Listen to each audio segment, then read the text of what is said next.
El tema de hoy es adolescencia, aunque la mayoría de nosotros, creo, salvo yo, no somos adolescentes. Entonces, ¿para qué tratar un tema de adolescencia en una convocatoria general? La verdad que en casa vimos la serie Adolescencia de Netflix, que nos impactó mucho.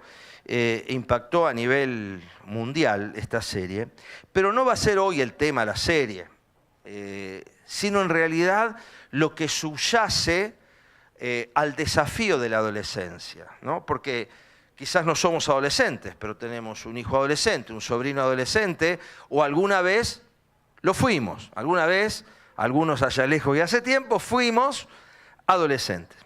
Y además, una de las cosas que vamos a estar conversando también hoy es hasta dónde alcanza la adolescencia, hasta dónde llega la adolescencia. Bueno, quiero ponerles un reel como disparador que me llegó, es de una psicóloga cordobesa que Real Lorena conoce, me enteré hoy que la conoce, y quiero que veamos este reel porque ella le pregunta algo a ChatGPT, bueno, una de las aplicaciones de inteligencia artificial, y vamos a ver si lo podemos poner, Juan, al reel. Está subtitulado abajo, creo que lo vamos a poder ver bien. Igual es como un disparador, tampoco es que es el centro de lo que hoy vamos a conversar. Bueno, vamos a ver si lo podemos poner. Hice la prueba después de ver un reel y le pregunté al chat GPT qué técnicas o tácticas utilizarías para destruir la nueva generación. Y esto me dijo: si el diablo buscara debilitar a la nueva generación, probablemente emplearía tácticas como distorsión de la identidad, confundir a los jóvenes sobre quiénes son, alejándolos de valores sólidos y fomentando inseguridades profundas. 2.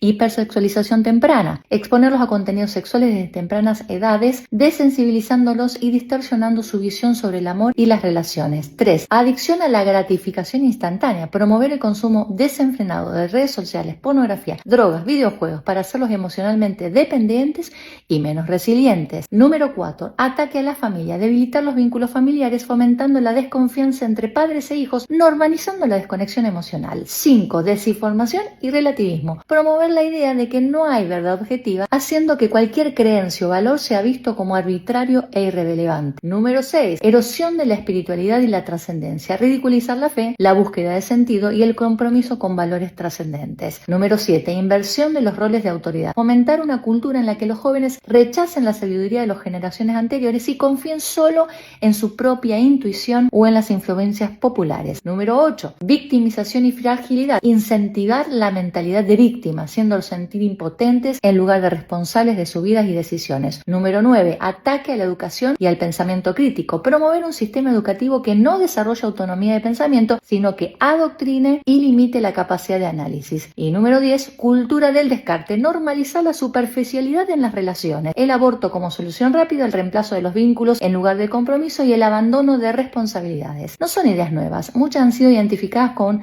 estudios sociológicos y filosóficos sobre cómo las sociedades pueden debilitarse desde adentro. ¿Vos qué pensás? Claro que me dio tristeza. Entonces le dije, bueno, chat, ¿qué podemos hacer para evitar esto? Y me dice, si el ataque busca confusión y debilitamiento y desconexión de valores trascendentales, el contraataque debe centrarse en fortalecer identidad, vínculos, criterios y propósito. Aquí tienes algunas estrategias. Restaurar la identidad y la autoestima. Enseñar a los jóvenes quiénes son más allá de etiquetas sociales. Afirmar su valor intrínseco como personas, no condicionado por su desempeño, apariencia o aceptación social. Educar en afectividad y sexualidad con sentido. Hablar sin tabúes ni distorsiones sobre sexualidad, enseñando su propósito y significado más allá de lo inmediato. Promover relaciones basadas en el respeto, la espera consciente y la responsabilidad afectiva. Denunciar la hipersexualización y su impacto en el cerebro, apego y salud emocional. Número 3. Fomentar la resiliencia y la disciplina. Enseñar que la vida no se trata solo de gratificación instantánea, sino de esfuerzo y propósito. Cultivar hábitos saludables, desarrollar la capacidad de soportar frustraciones y encontrar sentido en la adversidad. Número 4. Reforzar la familia y la comunidad, hacer de la familia un refugio de amor, diálogo y formación de carácter, crear espacios donde los jóvenes puedan ser escuchados sin miedo a ser juzgados, despertar el pensamiento crítico y la verdad, enseñar a analizar la información, reconectar con la trascendencia y el propósito, mostrar que la vida tiene un sentido mayor, presentar la fe de manera genuina, no como un camino de libertad y plenitud, inspirar a los jóvenes a vivir con un propósito más grande que ellos mismos, restaurar el valor de la paciencia y el compromiso, enseñar que no todo debe ser inmediato, que la vida es un proceso de crecimiento, fomentar la cultura del esfuerzo en vez de la búsqueda de los atajos, fomentar el arte, la música, literatura y la naturaleza como formas de conectar con lo profundo. Este contraataque no es imposible, pero requiere de adultos presentes, valientes y dispuestos a marcar la diferencia. ¿Qué te parece? ¿Por dónde podríamos empezar? Muy bien. Bueno, demasiado rápido. Muy rápido. Después los vamos a mandar este reel. Pero la idea era un disparador para que nosotros nos planteemos algunas cositas de las que vamos a estar conversando hoy, que tienen que ver con nuestros hijos, con nuestros nietos, con nuestros sobrinos, pero que tienen también que ver con nosotros, con nuestros amigos, con nuestras relaciones, nuestros matrimonios y todo lo que hacemos, porque esto afecta transversalmente a la sociedad. Bueno, como tenemos adolescentes en nuestra congregación, tenemos un muy lindo grupo de adolescentes. No les voy a hacer nada más que levantar la mano. ¿Quiénes son los adolescentes que están acá? Miren allá, se han juntado. Algunos, muy bien, el tío también está. Algunos levantaron la mano. Se les pide Aldo, pedime el DNI a 2 o 3 ahí que levantaron la mano. Muy bien. Bueno, entonces les mandamos unas encuestas, ¿no? De hecho, tenemos un grupo de adolescentes, se llama Conectados, y sería muy lindo que si vos tenés un amigo, un sobrino, un hijo, un nieto, que no está en realidad integrado a un espacio, sería muy bueno que te pongas en contacto y bueno, podemos también ofrecer lo que tenemos. Si alguien quiere saberlo, Angie y Johnny, levanten la mano. Allí, ¿dónde está Angie? No vino. Johnny y Connie y ahí está. Connie y Enzo también. Con ellos se pueden poner en contacto para saber sus horarios, porque está muy bueno. Bueno, a ellos les hicimos una encuesta. ¿Me puedes proyectar la encuesta, Juan, que le hicimos a los chicos? Ahora podemos traerlo, ¿sí? Ahí nos van a traer lo que vamos a comer. Vamos a ver la encuesta que le hicimos a los chicos. Esta fue una encuesta anónima, por supuesto. Y bueno, lo contestaron bastante grupalmente entre ellos. Ahora ya lo van a proyectar. Mientras tanto, ahora le van a traer las cositas dulces para ir comiendo. Ahí está, mirá. Ellos son 2 de los adolescentes. Muy bien. Qué grande. Qué servicio, ¿no? Muy bien. Antes que lo pase, Juan, hay algo que no hicimos hasta ahora y que viene bien que lo hagamos ahora. Exacto, gracias, Santi, muy bien. Vamos a presentar este tiempo al Señor. Pues esto fue una introducción, pero en realidad lo que empezamos a analizar ahora ya tiene que ver con todo lo que dijimos antes. Así que vamos a empezar también a comer, así que vamos a presentar este tiempo al Señor. Querido Padre, te damos muchas gracias porque aunque muchos son los desafíos que nos presenta la vida, la existencia, las relaciones humanas, la madurez, el desarrollo, las edades. Gracias, Señor, porque nada de esto escapa a tu amor, a tu misericordia y a tu provisión. Y por eso, Señor, en esta noche queremos pedirte que tú nos ayudes, que todo lo que conversemos grupalmente, individualmente, lo que escuchemos, lo que participemos o digamos, que pueda ser, Señor, guiado por tu Espíritu. Señor, guíanos a toda verdad, te pedimos, porque es a través de tu Espíritu que nosotros podemos tener la revelación de las cosas que no entendemos, que no comprendemos, o que sí entendemos, pero que nos cuesta aplicar. Por eso, papá, en esta noche te pedimos que nos abraces, que nos guíes, que nos ayudes. Gracias por estos alimentos, bendícelos para que sean para nuestro provecho, y que bendigas este tiempo que vamos a estar compartiendo, este rato, para que todos podamos salir de este lugar con la convicción de que ha sido un tiempo útil y provechoso para nuestras vidas y para los que nos rodean. En el nombre de Jesús, amén. Amén. Muy bien, vamos entonces. Las preguntas que les hicimos son las siguientes. ¿Qué es lo que más necesitan de los adultos? Primer pregunta que les hicimos a los chicos. La segunda pregunta. ¿Cuál es, a tu criterio, el principal problema que atraviesan los adolescentes de hoy? La segunda pregunta que les hicimos. ¿Cuál es tu principal fuente para formarte una opinión de algo? La fuente de información. Y la última pregunta, ¿cuál sentimiento ves como predominante en tus amigos? Que es una manera indirecta de preguntarle a él, ¿no? ¿Cuál es el sentimiento que ves como predominante en tus amigos? Y bueno, vamos a ver las respuestas. Vamos a la primera.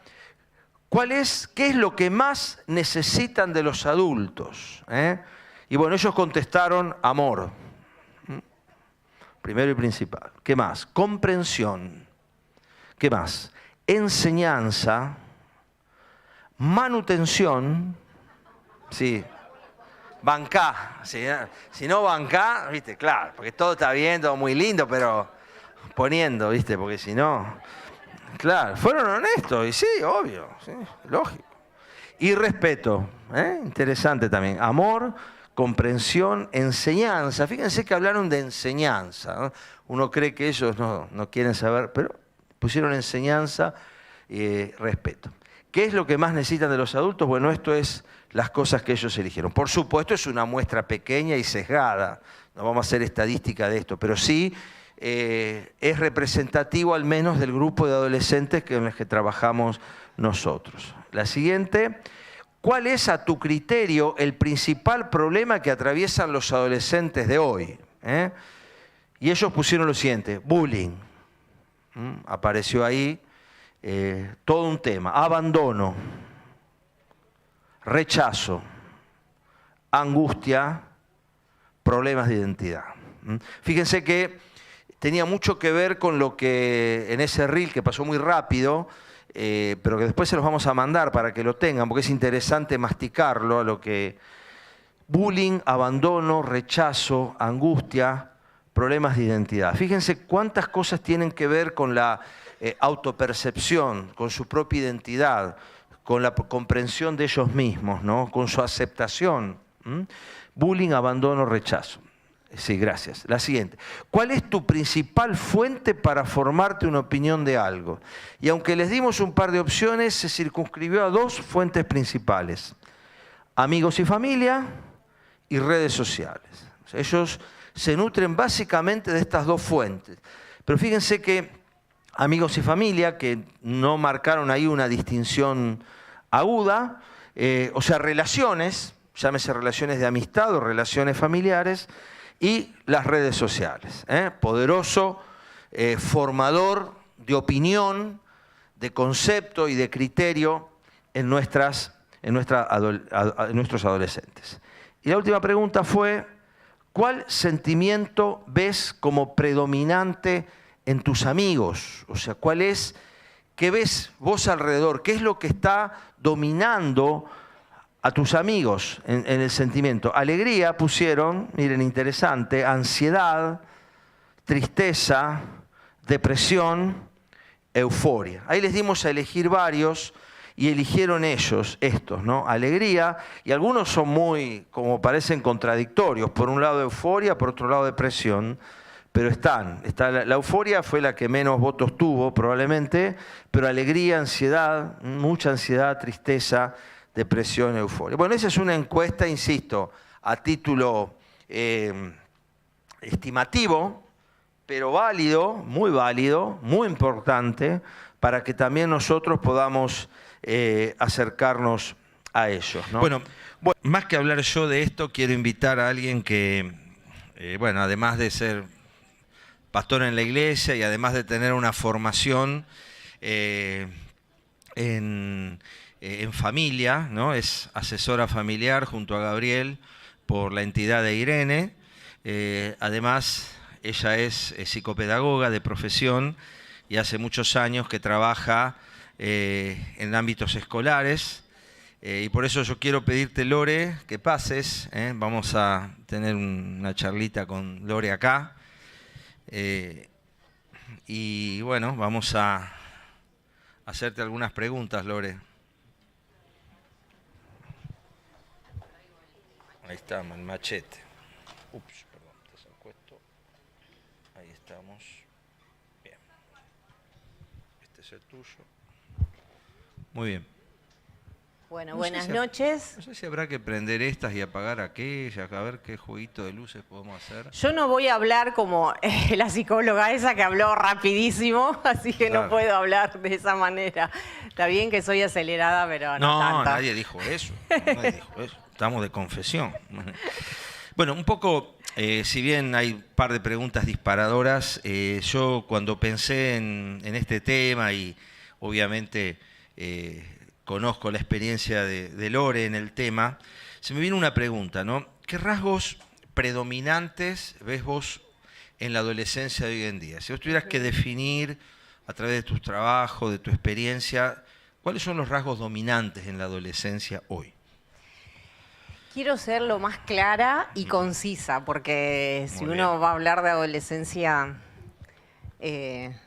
a veces uno se extiende, pero básicamente a todos los adolescentes ahí que me escuchan, la adolescencia es dejar de ser niño para ser adulto. ¿Qué significa esto? O sea, es una transición la adolescencia de dejar ese cuerpo de niño para ser ese adulto. Por eso esto de llevarse todo por delante, porque ellos están creciendo. Entonces hay distintos cambios. Cambios en lo emocional, cambio en lo físico, en lo cognitivo y en lo social. Y te voy a dar brevemente cada uno de estos cambios. En el cambio, por ejemplo, bueno, físico, ellos están dejando ese cuerpo de niño para ser adulto. Entonces viene el tema de la piel, de los granitos, del pelo, de la figura corporal, que se llevan todo por delante. Y si hay alguien que está en contra, que me diga, porque es así, todos fuimos adolescentes. También en el área emocional. Hay una inestabilidad emocional que hace que hoy esté tocando el cielo con las manos y mañana por ahí esté en el valle, esté mal. Hay todo un desarrollo emocional en su personalidad, en sus sentimientos, en sus emociones. También los cambios sociales. Claro. Acá es fundamental la figura de los amigos. Por eso esto de que se distancian un poco de los padres y toma como protagonismo la amistad, los amigos, los compañeros. Y también los cambios, te decía, bueno, social, cognitivo, o sea, en los pensamientos. Tienen pensamientos más abstractos, ellos pueden por ahí resolver algo muy rápido, pero también son muy directos. Claro. Estos básicamente son los cambios que un adolescente, así a grosso modo y siendo conciso, ellos viven y van vivenciando a lo largo de más o menos 10, 11 años hasta 19, 20 años según lo que dicen los grandes pensadores y psicólogos, según ellos. Claro. ¿No? Pero es una etapa preciosa, es una etapa que hay que darle el valor y es esa etapa donde uno lo tiene que disfrutar a la adolescencia. Uno como adulto, ¿sí? Como padre, y también ellos mismos. ¿Y por qué te digo según los pensadores o los filósofos? Porque lo que yo les dije es lo que los libros pueden llegar a decir y lo que de alguna forma uno estudia. Pero cuando es adolescencia, uno lo vive diferente, con valores cristianos, es totalmente distinto. Y a esa va la segunda pregunta. Sí. Vos decime. Sí, porque si no te voy a seguir. Quería ver, por ejemplo, en tu experiencia, vos cuántos... Está mal que te haga esta pregunta, pero ¿cuántos años llevas de experiencia profesional? Me van a sacar la edad. Me van a sacar la edad. Como a vos te sacamos la edad. No, yo no pregunté eso. Dijiste hace 45 años fuiste adolescente, bueno, entonces ya más o menos te estamos sacando la edad. Era un número alegórico, no era literal. ¿Vos querés decir que yo te cuente cuando yo fui adolescente? No, yo no pregunté eso. No, más o menos en este abanico de años que vos estás ejerciendo, ¿qué cambios pudiste haber notado? Es decir, la realidad, si vos, porque nosotros estuvimos conversando en las mesas respecto a nuestra adolescencia, mirándonos subjetivamente, porque yo me acuerdo de mi adolescencia y obviamente la memoria es selectiva, no es que uno es objetivo en lo que se acuerda. La memoria selecciona y por lo tanto mi mirada de mi adolescencia naturalmente es sesgada, porque yo la miro a través de mis propios ojos que también cambiaron. O sea, el método de medición no es demasiado confiable. Pero vos por ahí, que lo ves objetivamente, en las camadas sucesivas, ¿qué has observado? ¿No? Un poco eso. Creo que las preguntas que le hicieron a los adolescentes refleja mucho lo que hoy vemos en la adolescencia, ¿no? Creo que a lo largo, si uno lo quiere ver cronológicamente, cómo fue cambiando, no el adolescente, ¿saben lo que cambió? El contexto, claro, el entorno, porque el adolescente siempre va a ser adolescente, en el 60, en el 50 y hoy. El punto acá es el contexto, cómo cambió. Y a lo largo de, por ahí, de mi poca experiencia, creo que esto de las redes ha sido detonante, claro, para cambiar no solamente ese entorno, sino también el corazón y la mente, ¿no?, de un adolescente. Como antes, por ahí un adolescente podía proyectar a una familia, tener hijos, en fin. Y hoy, por hoy, me encuentro con adolescentes hablando donde no tienen proyección de vida, donde no hay esa proyección de vida. Es decir, ¿para qué? ¿Para qué vivir? Ni me importa ser una familia, ¿no? Con esa respuesta uno se encuentra, que es re preocupante y otras realmente que dan miedo, en el sentido que, o sea, la vida es el día a día, ¿no? Yo creo que eso es lo que fue cambiando, no el adolescente en sí, sino el entorno y el contexto que hoy estamos viviendo, ¿no? Yo creo que lo que nos pasa también, ahora que vos lo decís, me viene a la mente, el tema de las redes sociales. Yo digo a mis hijas que para mí Instagram no es intuitivo. Si yo entro a Instagram y yo digo, a ver acá cómo hace, y enseguida, me sacan el celular y lo hacen ellos. Digo, pero no quiero que lo hagas vos, porque si lo haces vos, yo no lo aprendo, ¿no? Entonces, nosotros, me parece a mí, una de las cosas que nos enfrentamos los adultos es que ellos son extraordinariamente experimentados en un mundo donde nosotros vamos avanzando medio a tientas, ¿no? Porque vos te encontrás en las redes, viste, medio como... Y ellos son nativos digitales. Ellos son nativos digitales. Y nosotros somos... ni siquiera... indios digitales. Indios digitales. Analógicos somos, claro. Entonces, yo creo que una vez escuchaba, hace no mucho, que por primera vez en la historia de la humanidad, la generación siguiente le enseña tecnología a la anterior. Esto nunca pasó en la historia de la humanidad. En la historia de la humanidad, mi papá me enseñaba a pescar, mi papá me enseñaba a manejar, mi mamá me enseñaba cómo se hacían los ravioles. O sea, la tecnología pasaba de la generación anterior a la siguiente. Este eje se ha invertido. Yo creo que ahora... el que no se estén instruyendo a los mayores de tecnología, de la tecnología, eso nos deja un poco como en offside. Por eso te preguntaba un poco qué veías vos. Y otra pregunta por ahí que... Antes de esa pregunta, dale. Yo creo que yo, o sea, lo fui viendo desde jardín, que uno trabaja con inicial, hasta hoy, como es secundaria.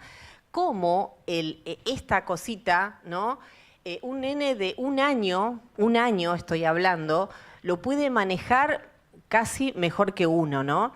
Esto bloqueó la creatividad, y bueno, Valeria acá que la tengo enfrente me puede decir mejor, cómo bloquea la creatividad, el jugar, el espacio lúdico, el espacio de juego, el pensar en un juego. En nuestra época nos daban una lata de durazno y hacíamos zancos, o hacíamos esos teléfonos. Y hoy vos le das una lata a un nene de 3 años y no sabe qué hacer, ¿no? Acá con un botón puede conectarse con la China, puede hacer un juego, crear un juego, si pierde vuelve a empezar. Entonces hay muy baja tolerancia a la frustración. Y esto claro, se va potenciando en la medida que va creciendo, ¿no? Claro. Porque ya ese no o ese perdí es como que se va diluyendo, o sea, no hay ese poder de decir, bueno, voy a esperar o perdí, ¿no? Porque eso es ya, la sociedad del ya. Claro, sí, ahí se hablaba también en el video del tema de la inmediatez, ¿no? De que todo tiene que ser ya, tiene que ser instantáneo, tiene que ser ahora, no se perciben los procesos. Por eso hay tantos trastornos, tantos síndromes que por ahí antes no escuchábamos tanto, pero hoy sí, ¿no? Esta formación que estos niños están teniendo bajo el control de un cuadradito. Lore, y algo que hablábamos que me parece importante, vos me lo subrayaste antes y me parece importante que lo traigas ahora. ¿Qué rol juega la espiritualidad o el concepto de Dios y la perspectiva de la fe? ¿Vos notás diferencia en cuanto al adolescente que se desarrolla en esa área del que no se desarrolla? Mucha.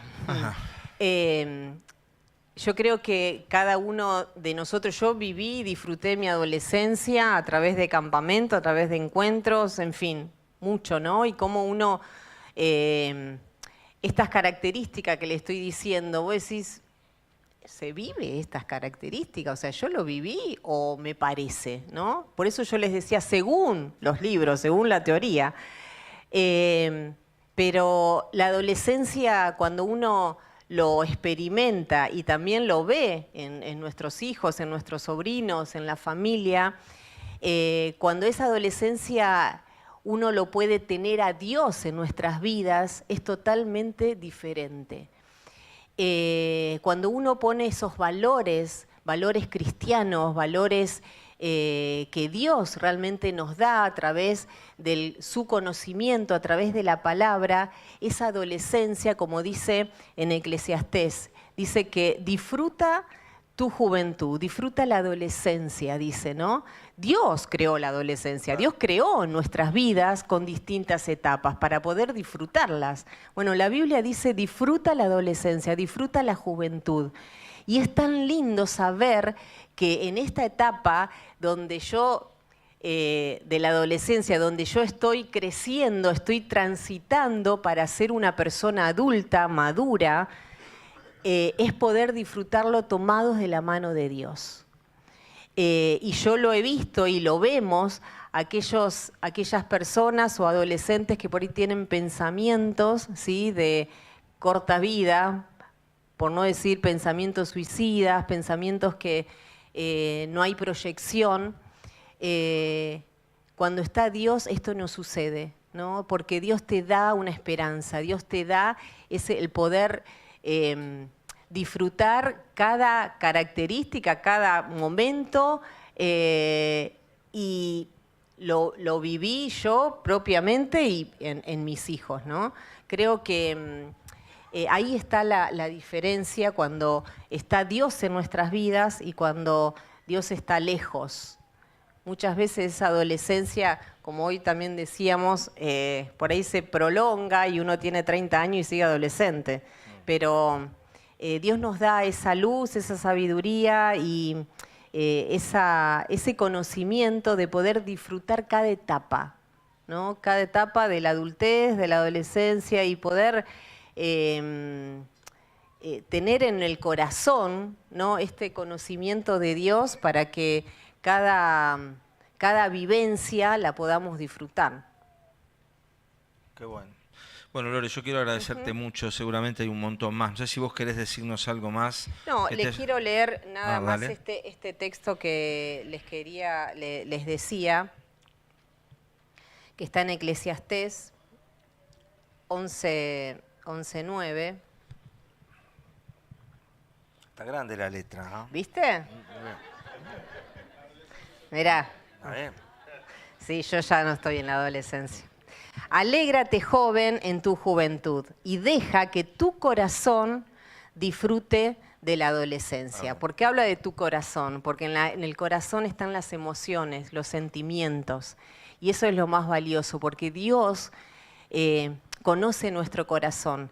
Y la esencia de cada uno de nosotros, del hombre, es el corazón. Es el corazón. Así que disfrutemos cada etapa, porque la adolescencia es hermosa, es valiosa. Y se puede sembrar en cada uno de ellos un montón. Ahí los tenemos a los adolescentes y y realmente damos gracias a Dios por cada uno de ellos. Pero Dios apunta, si se quiere llamar así, a nuestro corazón, porque en el corazón dice que mana la vida. Y Dios realmente conoce y quiere nuestro corazón y quiere morar en nuestras vidas. Así que Dios los bendiga y que podamos disfrutar nuestra adolescencia, nuestra juventud y cada etapa de nuestras vidas. Gracias, Lore, muchas gracias.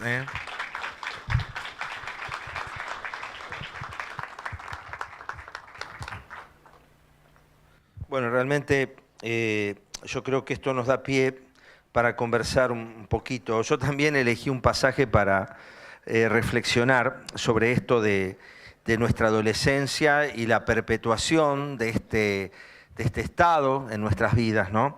Si me lo proyectás, la siguiente, fíjense lo que dice Proverbios 1:20 a 24. Estamos hablando de 3000 años atrás. O sea, este pasaje es de aproximadamente del 900 antes de Cristo. Así que tenemos casi 3000 años y uno dice, ¿ha cambiado la adolescencia? Es distinto, y Lore nos decía, en realidad el adolescente no cambió su entorno, y cuando nosotros nos ponemos a pensar en esa realidad de que lo que cambió es el entorno, se revitalizan conceptos que acá Salomón, el sabio Salomón, nos trae, y quiero que hoy nos tomemos el minuto, el tiempo necesario para llevarlos a nuestras vidas. Tengamos 10, 12, 15, 30, 70 años, hay principios que hablan de la necesidad que tenemos nosotros como seres humanos, ¿no? Fíjense lo que dice Proverbios 1:20. Por calles y avenidas la sabiduría hace oír su voz. Proclama sus palabras por las puertas, por los puntos más concurridos de la ciudad. Imagínense que si hace 3000 años había una omnipresencia de la sabiduría, es decir, del conocimiento, de la capacidad de aprender y de cambiar. ¿Qué más hoy ahora? Hoy nosotros tenemos una accesibilidad a la información, a la educación, que no existió nunca antes en la historia. Hoy el conocimiento, el que cualquiera que uno necesite, está a distancia de un clic en el teléfono, ¿no? Esto es algo que no se vio antes en la historia de la humanidad. Por eso me llamó la atención que este mensaje, que es un mensaje que Salomón le da a los adolescentes de su tiempo, 3000 años atrás, insisto, dice que la sabiduría existe, la sabiduría está, la sabiduría hace oír su voz, proclama sus palabras por las puertas, por los puntos más concurridos de la ciudad. Quiere decir que no podemos alegar ignorancia. Tengamos 12, 15, 30, 70 años, no podemos alegar ignorancia. Tenemos acceso a la información, tenemos acceso a buscar la verdad. Ahora, fíjense lo que dice acá en Proverbios, Salomón dice, jóvenes inexpertos, ¿no? Está hablándole a la juventud. Burlones y necios, ¿hasta cuándo amarán la inexperiencia? Hallarán placer en sus burlas y despreciarán el saber. Y a mí me llamó poderosamente la atención porque son 3 rasgos que yo los veo perpetuados en nuestra sociedad. Indudablemente, no sé qué han contestado en las mesas, pero la adolescencia se ha ido extendiendo en edad. Quizás técnicamente, como decían los libros, uno puede definir la etapa de sus vidas.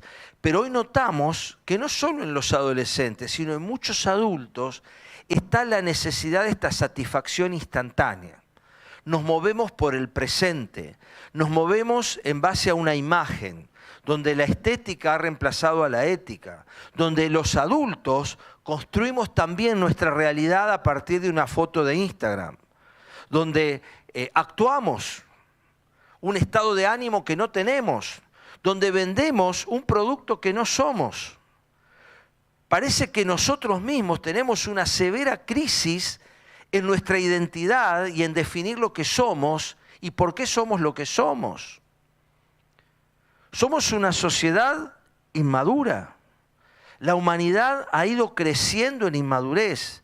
Esto lo fueron anticipando filósofos no cristianos de fines del siglo XX. Por ejemplo, Zygmunt Bauman, que hablaba del amor líquido. la falta de solidez en las relaciones humanas, en los vínculos afectivos. Él hablaba del amor líquido, ya no hay nada que sea sólido. La humanidad ha ido perdiendo los lazos que nos ligaban. Esto tiene una gran explicación en el estado actual de nuestra adolescencia. Se han perdido esos vínculos que los conectaban con la historia. Cuando con Daniel, con el tío, armábamos el retiro, él decía, tenemos que hacer una fogata. Hicimos de hecho un fogón, ¿no? Porque las fogatas nos conectan con un tiempo donde la experiencia era transmisible, donde se escuchaban los cuentos, se escuchaban las anécdotas, se experimentaba la transferencia de la comunidad, cosa que hoy eso se ha perdido. Todos vivimos corriendo. Pensemos cuántas veces en la semana nos sentamos todos los integrantes de la familia en un mismo momento y lugar, sin apuro, sin picotear, para sentarnos y hacer sobremesa. Algo que era cotidiano en la época de mis abuelos y aún de mis padres, hoy ya no existe. Por lo tanto, hay cosas que tenemos que ser proactivos. Y cuando Salomón le reclama, lo primero que le reclama es la falta de apego a la experiencia. Hoy la experiencia no importa. Hoy lo que pasó no interesa. La historia ha perdido su valor. Los filósofos de la posmodernidad hablaban de la muerte de las metanarrativas, es decir, los grandes discursos de la historia, las cosas que afirmaron nuestros valores, esos grandes discursos que escuchamos en el siglo XX, la independencia, la libertad, el coraje, el trabajo, la familia, el Estado, no le interesa a las generaciones que vienen. La experiencia no importa. También la hemos perdido los grandes. También la hemos perdido los grandes, ¿no? No nos importa escuchar la experiencia de otro. Queremos transitar nuestra vida. Nos creemos que nosotros somos los mejores artífices del camino que tenemos que construir. Despreciamos la experiencia. Despreciamos, no escuchamos los consejos. Otra cosa en la que nos vemos hoy inmersos, fíjense, hallarán placer en sus burlas. Lo primero que pusieron los chicos es el bullying. Por más que hoy es una sociedad que se llena la boca de la tolerancia y de la no discriminación, somos una sociedad profundamente discriminatoria, profundamente burlona y profundamente despectiva y separatista, como nunca antes en la historia. Hallarán placer en sus burlas. Como nunca antes, hoy las burlas, lo que hoy se dice técnicamente el bullying, el descrédito hacia el otro, el menosprecio, por razones que sean, ha tomado protagonismo como nunca en nuestra sociedad, ¿no? Por más que lo tratamos de disfrazar, hoy hay grandes discursos, hay ministerios que se crean, hay alegatos, hay leyes que se sacan en contra de, pero no logran la realidad de que es una sociedad profundamente discriminatoria. Europa tiene profundas crisis en este sentido, Estados Unidos tiene profundas crisis en este sentido y vamos hacia eso.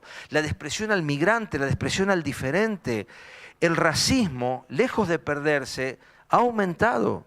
Y eso es porque estamos ante una sociedad que prioriza las burlas.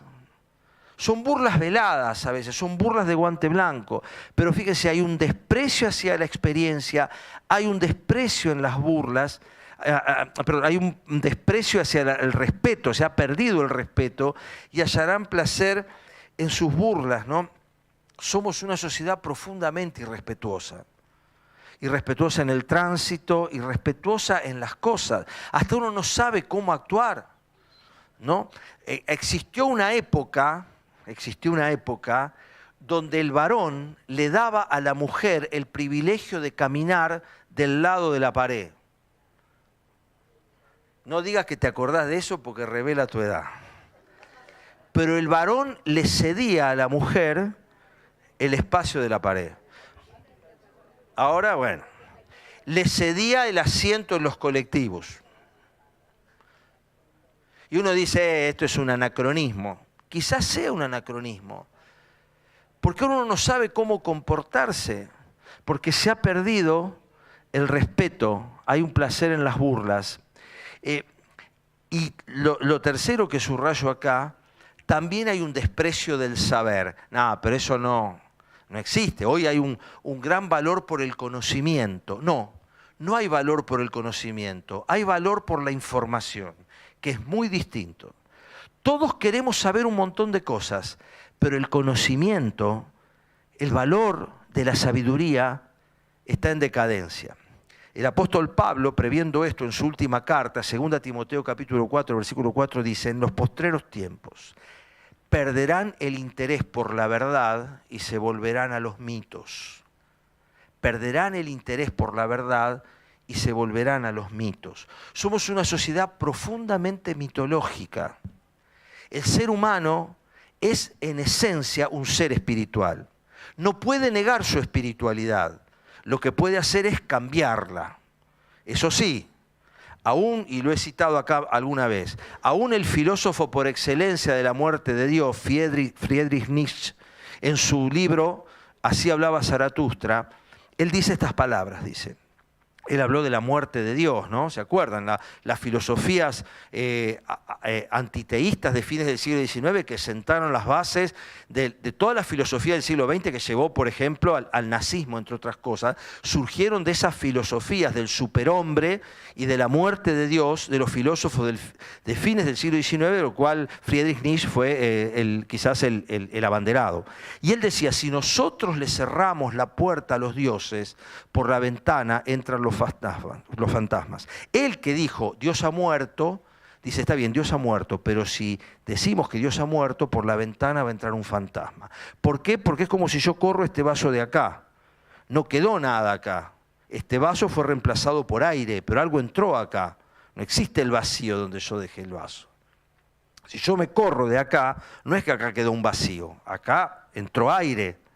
Si nosotros quitamos a Dios de nuestra existencia, si despoblamos a Dios de las escuelas, como se está haciendo, donde yo puedo hablar de cualquier cosa y puedo enseñar de cualquier cosa y las maestras lo saben, basta que mencionen un concepto vinculado a la fe para que automáticamente se las estigmatice o reciban una lección aún más grave, ¿no? Ahora, yo puedo hablar de cualquier barbaridad, como los libros estos, que hay una denuncia penal contra el ministro de Educación de la provincia por este sentido. Estos libros espantosos que circularon en las escuelas, eso sí yo lo puedo presentar. Ahora, yo le digo a los chicos en las escuelas, vamos a leer Proverbios capítulo 1, versículo 20. No, ¿cómo vas a leer Proverbios capítulo? Eso es la Biblia, eso es religión. Entonces, hemos sesgado, estamos implantando mentira y quitando la verdad.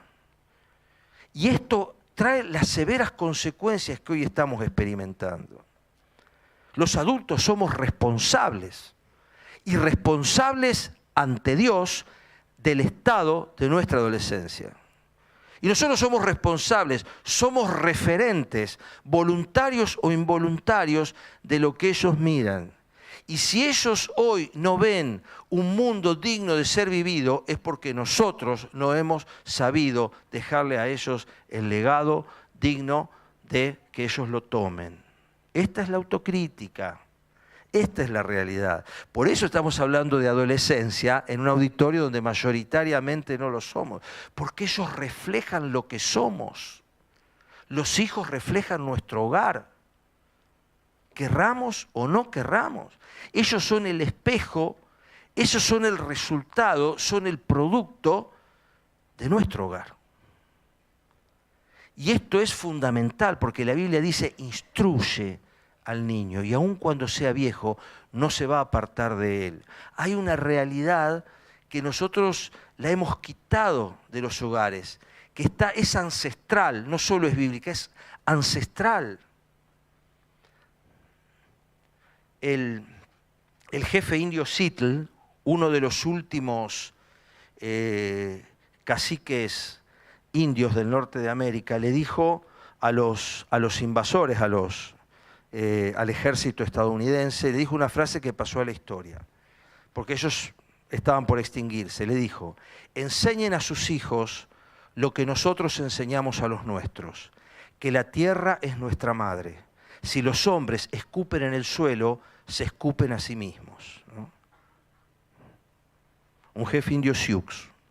Enseñen a sus hijos, le dijo al hombre blanco, que nosotros enseñamos a los nuestros, que la tierra es nuestra madre, más allá del concepto animista que hay ahí detrás. Si los hombres escupen en el suelo, se escupen a sí mismos. Si nosotros escupimos con nuestras faltas de conceptos a la generación siguiente, nos estamos escupiendo a nosotros mismos. Eso es lo que le quiso decir este sabio jefe indio. Pero Dios, como siempre, tiene una solución. Presten atención a mis correcciones. Esto es lo primero que nosotros tenemos que pensar. Presten atención a mis correcciones. Vuélvanse. Yo los voy a colmar con mi espíritu y les daré a conocer mis pensamientos. Acá hay 3 cosas que Dios nos invita. Y es a la que te invita a vos y a mí y a todos en esta noche. La primera es volvernos a Dios. Hay que regresar al manual del fabricante.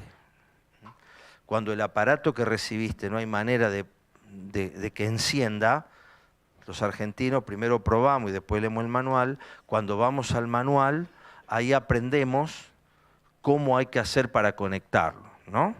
Sobre todo si uno está en un lugar donde compró afuera algo que es de 110 y lo conecta a 220. Ahí se va a dar cuenta que le hubiera convenido leer primero el manual. Volver al manual.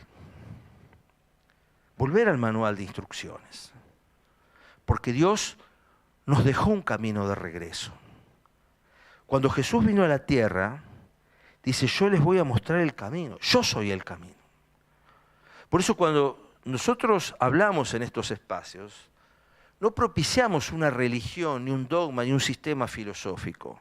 Mostramos a una persona, porque el volverse a Dios es por medio de Jesucristo. Porque Él nos mostró el camino al Padre. Cuando Jesús oró en la última noche, uno de sus discípulos que había estado con Él, les dijo: muéstranos al Padre y nos basta. Tanto había hablado Jesús de su papá, que ellos querían conocer al Padre. ¿Y qué les contestó Jesús?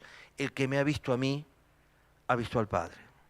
Qué importante que vos hoy sepas que hay un camino de regreso para superar toda esta influencia que no la podemos evitar, que está en el aire, está en nuestros celulares, está en lo que miramos, está en lo que leemos, está en lo que conversamos en la fábrica, está flotando alrededor nuestro, pero que no necesariamente es la verdad.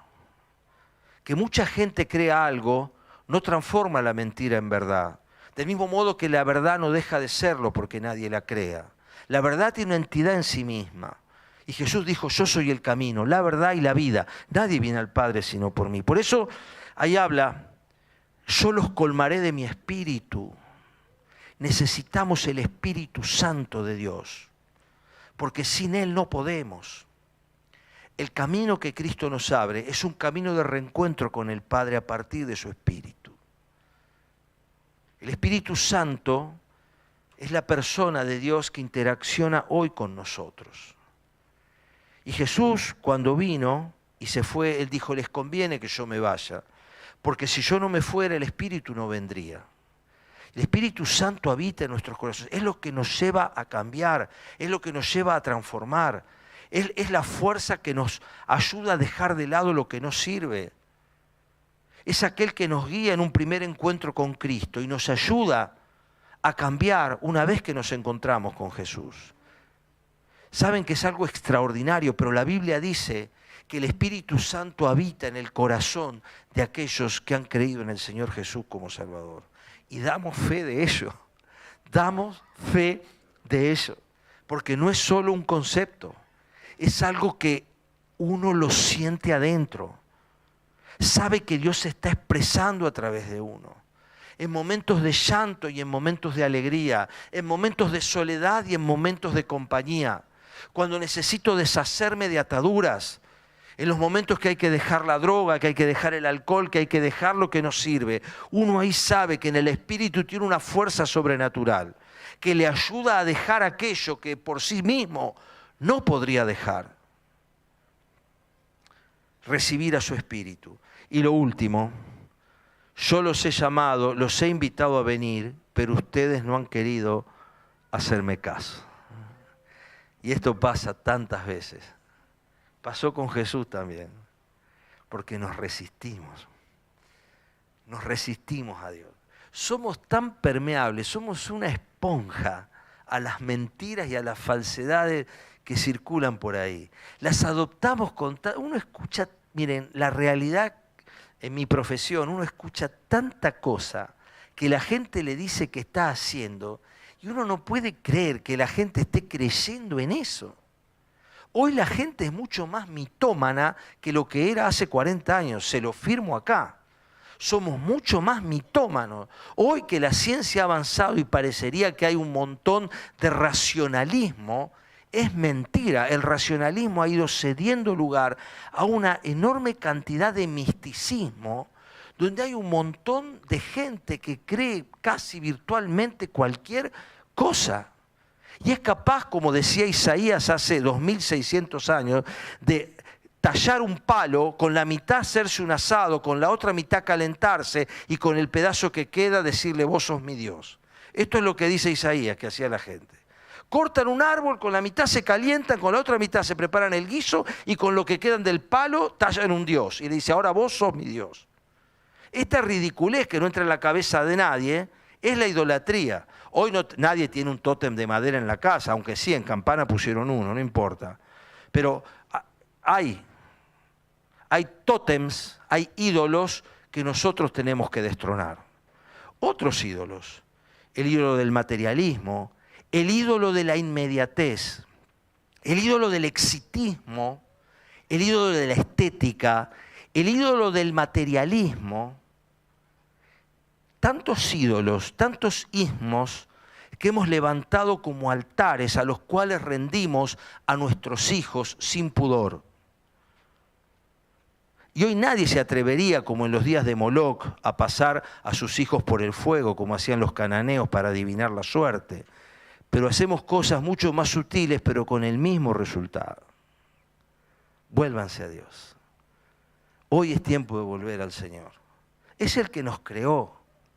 Es en definitiva el que conoce más íntimamente que nadie nuestra propia estructura. Y necesitamos fundamentalmente sanar nuestros hogares, sanar nuestras vidas, sanar nuestras familias. Nunca es tarde. Miren, hemos visto cosas realmente extraordinarias en la sanidad de las relaciones familiares. Hijas abusadas por sus padres abrazando al papá y perdonándolo. Homicidas, llorando de rodillas, y quien recibió esa terrible consecuencia de haber perdido a un ser querido, abrazando también al homicida y bendiciéndolo y orando por él. Cosas que no se pueden creer si no es por el poder de Dios. Esto y mucho más hemos visto. Por eso hoy nos plantamos con la confianza que nos da no solo la fe, sino también la evidencia. Y por eso te animamos realmente, con el amor que Dios nos da para dar, que dejemos de honrar la inexperiencia, dejemos de darle placer a las burlas y de despreciar el auténtico conocimiento, prestar atención a las correcciones de Dios, buscar de su Espíritu y dejar de hacer caso omiso a la invitación de Dios. ¿Cuánto más tenemos que transitar por el camino equivocado para darnos cuenta que es equivocado? Si el GPS nos dice que nos equivocamos, ¿no volveríamos rápidamente a retomar el camino correcto?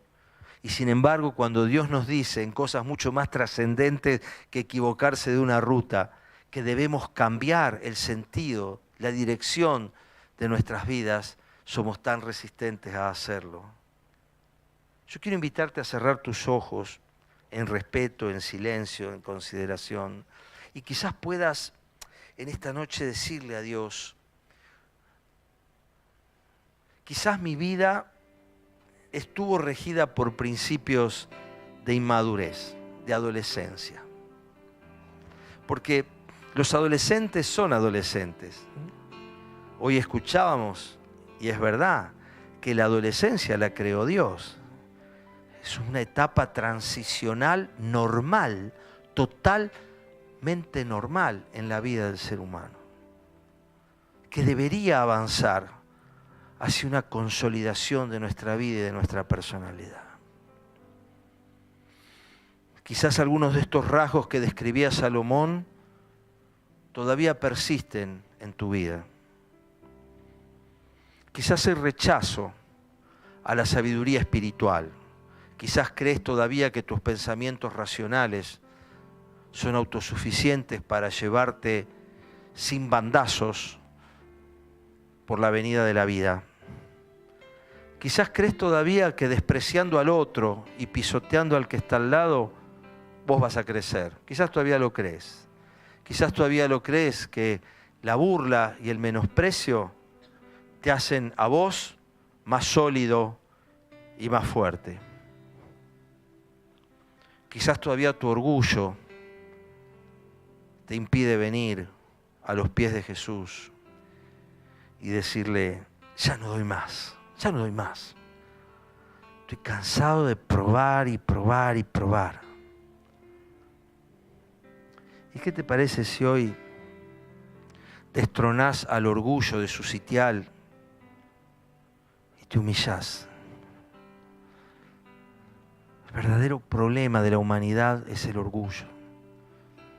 Nos cuesta tanto decir me equivoqué.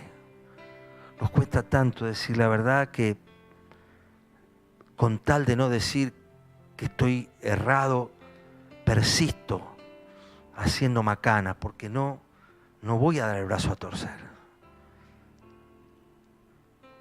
Y no se trata de hacerlo ante un hombre, ante una religión, ante un sistema. Se trata de poder volverme a Dios. Vuélvanse. Vuélvanse a Dios. Vuélvanse a mí, decía acá Salomón. Vuélvanse. ¿Sabés que Dios te abraza? Dios no es alguien que te va a cuestionar. Dios no está ahí para reclamarte nada. No viene con la cuenta de la luz para decirte, mirá, esto y esto, no. Es el padre del pródigo en la historia, que cuando el chico vuelve, lo único que el padre quiere es tenerlo con él y lo quiere abrazar. Y si vos supieras lo que Dios anhela, abrazarte, tenerte cerca, que puedas escuchar de su experiencia divina, recibir su amor transformador y reconocer que fue necesaria la muerte del Hijo de Dios para que nosotros pudiéramos ser hijos de Él. Si tan solo pudiéramos aceptar eso, sería el inicio de un camino diferente. Quiero animarte a que lo hagas en esta noche, de verdad. Quizás sos adolescente, no los conozco a todos. Quizás sos joven, quizás sos mayor o anciano. No importa la edad. El ladrón de la cruz creyó en Jesús cuando ya estaba crucificado y no podía hacer absolutamente nada. Nunca es tarde. Nunca es tarde para volver a Dios. Nunca es tarde. Porque Él está ahí y sigue ahí y estará ahí. Señor, yo quiero pedirte en esta noche que por medio de tu Espíritu al que mencionábamos recién, nos guíes a tu verdad. Dijo Jesús que el Espíritu nos guiaría a toda verdad. Hazlo en esta noche así, Señor. Te pido que nos ayudes a ver en esta noche que nuestros manuales de los que nos ufanamos están escritos en agua y no reflejan la verdad de que necesitamos a Dios para vivir. Señor, nos unimos a un ejército que a lo largo de los siglos y de los milenios ha entendido que necesitamos a Dios. Hoy, Señor, en esta noche queremos confesar nuestra profunda necesidad de Dios. Queremos creer que no podemos solos, pero también queremos creer en esta noche que tu amor es tan grande, que no está para juzgarnos y reclamarnos nada, sino para abrazarnos y acompañarnos como un padre a un hijo en el camino de la vida, en el camino de la restauración, en el camino de la transformación. Señor, yo te pido en esta noche que todos los que estamos acá podamos entender que el amor sacrificial de Jesús es el que nos lleva al Padre. Podemos entregar nuestra vida a este Jesús transformador, a este hermano mayor que dio su vida por nosotros para reconciliarnos con Dios. Señor, estamos en esta noche acá porque creemos que hay algo más. Creemos en la trascendencia de nuestras vidas, de nuestras almas. Creemos en la importancia de nuestra familia. Creemos en el valor de nuestros hijos, nietos, padres y abuelos. Creemos en eso, Señor. Por eso estamos acá. Y por eso te necesitamos, papá, en primer lugar, para que cambies mi vida y yo pueda ser un factor de transformación en el lugar donde estoy. Oramos, oh Dios, en el nombre de Jesús, que tú realmente operes en nuestras vidas, conforme a tu amor y a tu misericordia. En el nombre de Jesús, amén.